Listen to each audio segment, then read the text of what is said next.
Olá, começando agora mais um Alesp Conecta e no programa de hoje nós vamos falar sobre asma. E para nos ajudar a entender melhor essa condição, eu recebo a doutora Zuleide Linhares Matar, que é pediatra e também responsável pelas políticas governamentais da ABRA, que é a Associação Brasileira de Asmáticos. Doutora Zuleide, seja muito bem-vinda ao nosso programa.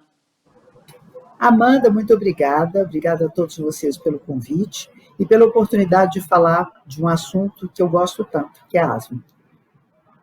Doutora, para começar esse nosso bate-papo, gostaria que a senhora explicasse para o nosso público o que é a asma, porque a gente ouve muito no dia a dia, mas a gente pode acabar não entendendo o que é de fato essa condição.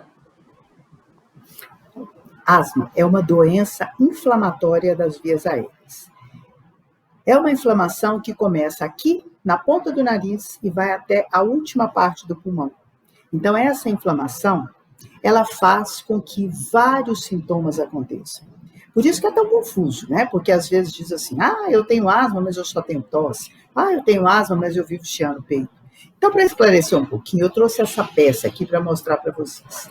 Aqui, ó, olhando aqui, é como se a gente tivesse cortado um pedacinho do brônquio para mostrar como funciona, como é um brônquio. Que é um brônquio, que é um cano que vai levar o ar desde aqui da respiração em cima até a parte final do pulmão. E numa pessoa que não é asmática e em boas condições, ele fica assim, abertinho, aqui dentro livre para o ar passar e com esse calibre aberto, né? O que acontece? Quando você tem um paciente asmático, ele começa a produzir catarro, tá vendo? Aqui, ó, um tal muco. E aí ele faz com que essa parede, esse branquinho, comece a inchar, porque ele produz secreção e pela irritação ele fecha isso aqui.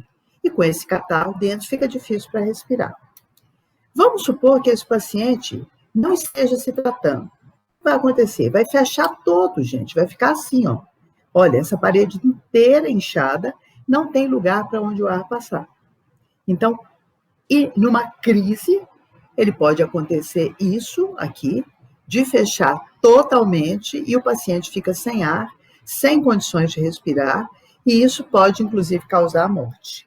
Então, resumidamente, asma é uma doença inflamatória crônica das vias aéreas que se caracteriza por tosse, cansaço, falta de ar, aperto no peito. Todos esses sintomas são decorrentes dessa inflamação que produz o catarro e desse inchaço que fecha o brônquio. Mas uma coisa que é importante é que esses sintomas são reversíveis. É diferente de outras doenças. Então, isso caracteriza a asma, a reversibilidade, ou seja, você usa o remédio e os sintomas desaparecem. Como a senhora explicou, né, uma das características da asma é essa falta de ar. Gostaria que a senhora explicasse um pouquinho mais para o nosso público quais são os outros sintomas que podem servir de alerta, porque às vezes a pessoa, doutora, pode até ter a doença, mas não sabe. Então, queria que a senhora deixasse esse alerta para quem está nos acompanhando. Isso é muito importante, essa sua pergunta, porque, primeira coisa, desmistificar o nome. Porque as pessoas têm pavor do nome asma. Então, todo mundo diz assim, eu tenho uma bronquitezinha, eu tenho uma tosse alérgica, eu tenho uma bronquite asmática. Esses nomes são todos sinônimos da doença que se chama asma. E os sintomas são muito variados. Então, por exemplo, se você tem uma tosse, que principalmente acontece à noite ou no começo da manhã, se você tem um cansaço que é mais forte, por exemplo, do que o cansaço de outras pessoas da sua idade, da mesma condição, você já deve ficar alerta. Se isso acontece principalmente nas situações em que você está resfriado ou que você está com febre ou com qualquer outra doença, é uma evidência maior ainda. Então, fiquem atentos aos detalhes. Nem todo asmático tem aquele cansaço que você vê na novela, que é a pessoa arfante, sem conseguir respirar. Aquilo é na crise. No dia a dia, os sintomas mais importantes são esses que eu disse: tosse, cansaço, falta de ar e aperto no peito. Esses são os mais evidentes. E doutora, quais são os fatores que levam ao desenvolvimento da asma? Neste caso, a genética é um fator importante? Amanda, a gente brinca dizendo que asma não é para quem quer, é para quem pode. Você já vem com isso marcado na sua genética, no seu DNA. Ah, mas então se eu já tenho, eu vou ser asmático de qualquer forma? Sim. Mas essas manifestações, de acordo com o que a gente chama de gatilhos. Então, você nasceu com isso no seu DNA, na sua família, se você vasculhar, você vai encontrar alguém asmático, né, para o paciente asmático, e aí, por um motivo ou outro, acontece um gatilho. O que pode ser esse gatilho? Uma infecção de vias aéreas, por exemplo, um resfriado. Os mais comuns são as viroses. O tabagismo, ou a convivência com algum tabagista, poluição ambiental, inalação de fumaças, por exemplo, às vezes em ambiente de trabalho. Uma pessoa que trabalha numa carvoaria, que trabalha numa pizzaria com forno a lenha, que aquela fumaça que ele inala também pode ser um dos causadores, mas isso só vai acontecer com quem já tem a propensão. Então, você já nasce com isso e pode se manifestar mais cedo ou mais tarde, de acordo com alguns acontecimentos, né, ao longo da sua vida. O mais comum, principalmente para a criança, são as infecções de vias aéreas, são os famosos resfriados. A senhora falou essa questão das crianças, doutora. Eu queria saber um pouquinho mais com relação ao diagnóstico da asma. A partir de que momento já é possível detectar?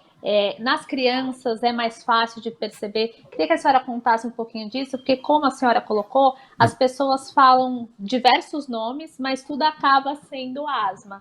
Então, até para que a gente possa entender o quanto esse diagnóstico pode ajudar até no dia a dia a evitar esses gatilhos que a senhora acabou de explicar. Então, veja só. A asma é a doença crônica de maior prevalência na infância. Aqui no Brasil, 20% das nossas crianças são asmáticas, né? É uma doença de uma prevalência enorme. Nós temos 300 milhões de pessoas no mundo com asma.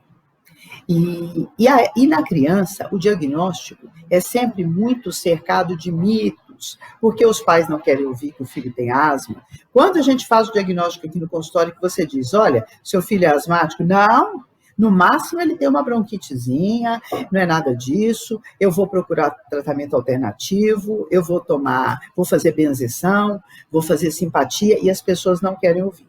Mas veja, uma criança que começa a apresentar esses sintomas de tosse, às vezes é uma tosse simples, né? É só tipo um pigarro, mas que acontece mais comumente na hora que ela deita ou na hora que ela acorda. É uma criança que quando dá risada, ela tosse, ou quando chora, ela tosse. Isso e todas as vezes que acontece. Ou uma criança que fica cansada com pequenos esforços, por exemplo, vai jogar bola, cansa mais rápido que os amiguinhos. Vai andar de bicicleta, a mesma coisa, né? Isso é muito indicativo de asma. Então, se essa criança tem esses sintomas e você tem um histórico familiar positivo, por exemplo, tem uma tia, ou a mãe, ou a avó asmáticos, já te leva a pensar, encaminha o seu raciocínio para isso. Mas o diagnóstico de asma, ele não precisa de exame para ser feito. O diagnóstico é basicamente clínico. Basta você ter um médico bem treinado e com esse histórico e o exame físico, ele já pensa na asma. E aí, essa pessoa está tossindo, está chiando. Você usa um medicamento de resgate, que é o que a gente usa na crise, e esse chiado desaparece, ficou claro que isso é asma. Porque se fosse, por exemplo, um engasgo, não iria melhorar, né? E você me perguntou uma coisa importante, a partir de que idade é feito o diagnóstico? Existe uma dificuldade para os lactentes, que são as crianças abaixo de 3 anos. Porque nessa idade, como o brônquio, que é esse que eu mostrei para vocês aqui, ó, é muito fininho, qualquer virose pode entupir, deixar isso aqui com catarro e essa criança chiar por um tempo. Então, é a chamada sibilância transitória. Antigamente, a gente chamava essas crianças todas de bebê chiador. Hoje ainda tem muita gente que utiliza essa denominação. Mas, frente a um bebê chiador, frente a uma criança que está chiando, a obrigação do médico é já instituir o tratamento e observar. Se, em torno de 2 meses depois, tratando direitinho, desapareceu os sintomas, você suspende o remédio e a criança volta a chiar, fechou o diagnóstico, né? Para as crianças maiores, acima de 8 anos, e os adultos, nós temos a prova de função pulmonar, conhecida como espirometria. É um exame muito simples que consiste em soprar num aparelho, você tem uma cânula onde você sopra, e isso vai para um software do computador que ele analisa os volumes e a velocidade que o ar entra e sai do seu pulmão. Então, qual é a capacidade desse pulmão? Expandir e a capacidade desse pulmão de voltar. Essa análise baseada no peso, na altura e no sexo do paciente, você joga num programa e já avalia se esse paciente tem algum processo obstrutivo, que é o caso da asma. E aí usa o broncodilatador. Se ele abriu mais do que 10%, fechou o diagnóstico de que ele é asmático. Tá? Mas, de novo eu digo, a prova de função pulmonar é excelente, é uma ferramenta excelente, mas ela não é obrigatória para o diagnóstico. O diagnóstico é clínico.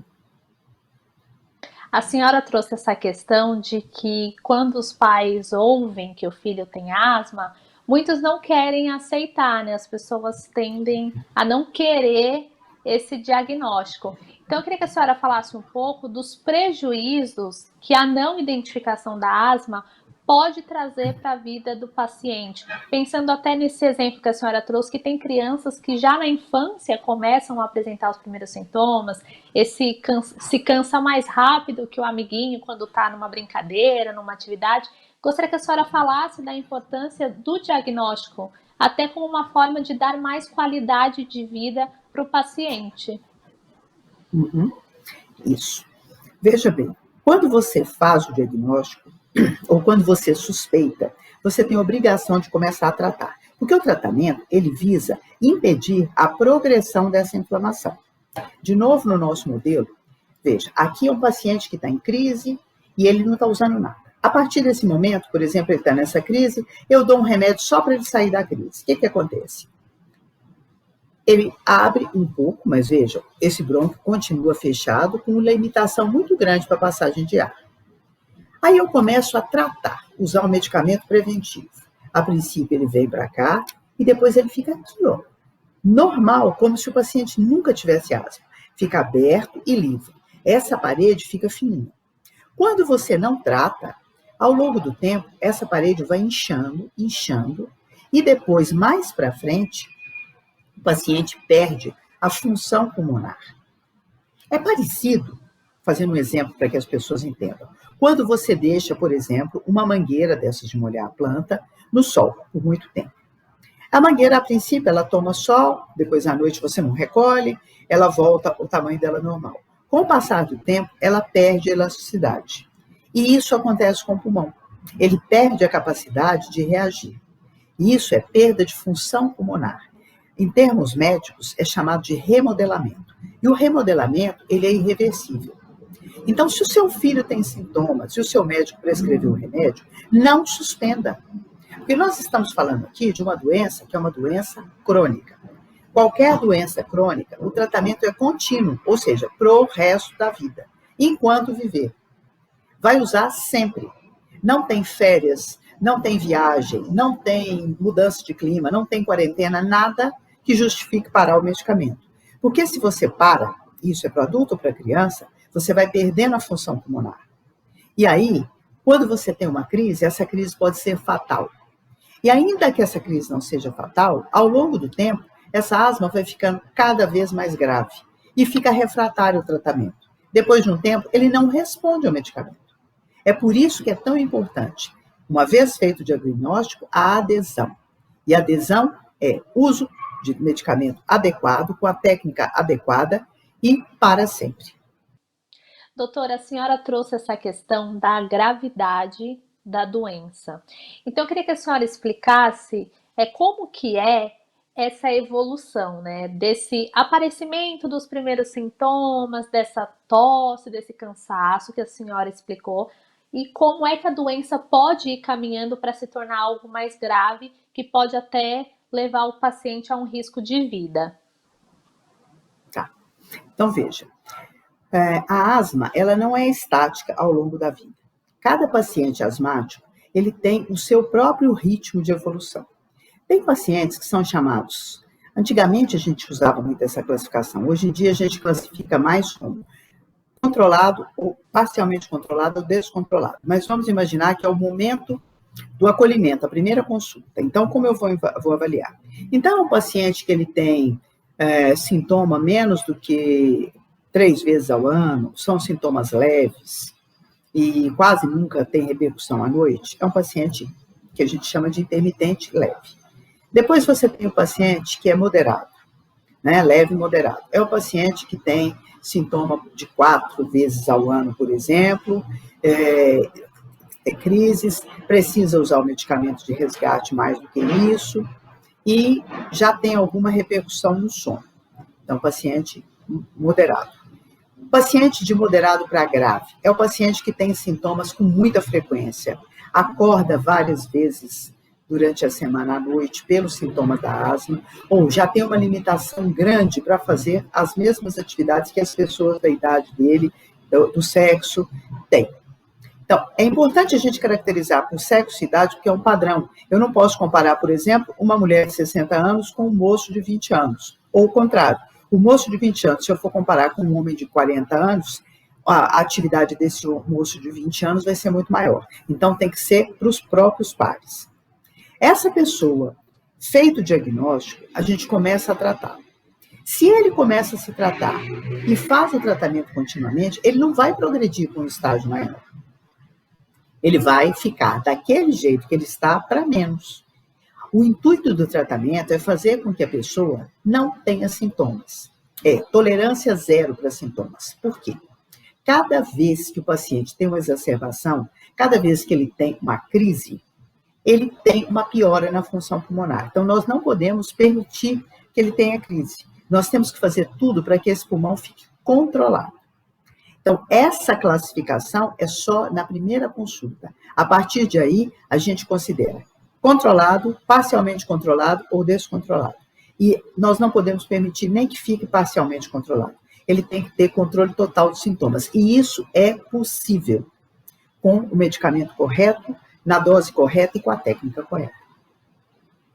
A senhora trouxe essa questão, né, dos pacientes que são controlados, que você tem, vamos dizer assim, entre aspas, o domínio daqueles sintomas e consegue até, de certo modo, impedir que esses sintomas apareçam. Então, eu queria que a senhora contasse um pouco mais de como são feitos esses tratamentos, porque a gente ouve, doutora, popularmente, aquele uso da bombinha, né? E que as pessoas dizem que ajuda, que acaba aliviando um pouco. Então, eu queria que a senhora contasse com um pouquinho mais de detalhes quais são os tratamentos possíveis para quem já tem o diagnóstico de asma. Então, vamos lá. Se a gente está falando de uma doença inflamatória crônica, o que a gente tem que usar? Um anti-inflamatório. E o que é um anti-inflamatório? São medicamentos capazes de controlar a inflamação que está acontecendo ali. Dentro desses anti-inflamatórios, o mais comum e o melhor, que a gente chama de padrão ouro, é o corticoide inalado. Por quê? Ele funciona como uma carta com CEP. Ele só vai nessa parte do pulmão onde está inflamado.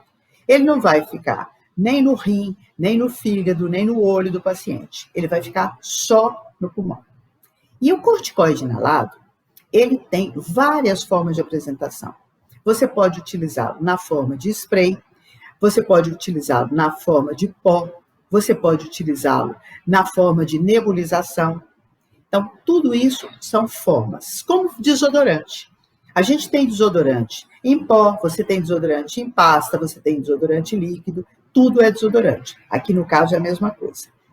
E esses medicamentos servem para jogar esse corticoide inalado dentro, esse corticoide ali, via inalada no pulmão. Ele tem que chegar em toda a árvore respiratória. Por isso, ele tem que ser uma partícula bem pequenininha. Quanto menores as partículas, maior o sucesso do tratamento. Por isso é que existem vários dispositivos, para cada faixa etária, para cada tipo de pessoa. Mas isso que você falou foi muito importante, porque você viu, você mesmo falou assim, dizem que as bombinhas... Tá. Por quê? Existe uma demonização na pobre da bombinha. Primeiro que o nome já é ruim, quando você fala bombinha, parece uma bomba.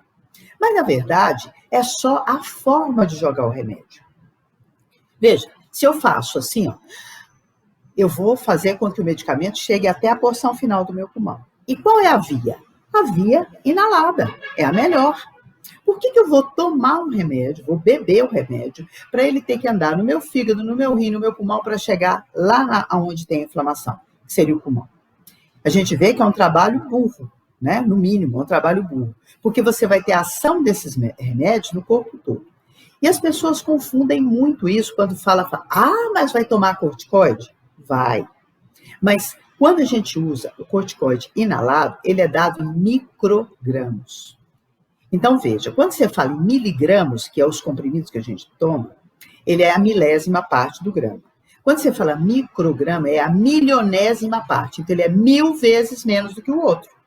Por isso é que você usa só um pouquinho e funciona tão bem. Aí não vai ter efeito colateral e não vai ter todos aqueles problemas que falam, isso vicia, isso vai fazer mal para o coração, para o rim. Não.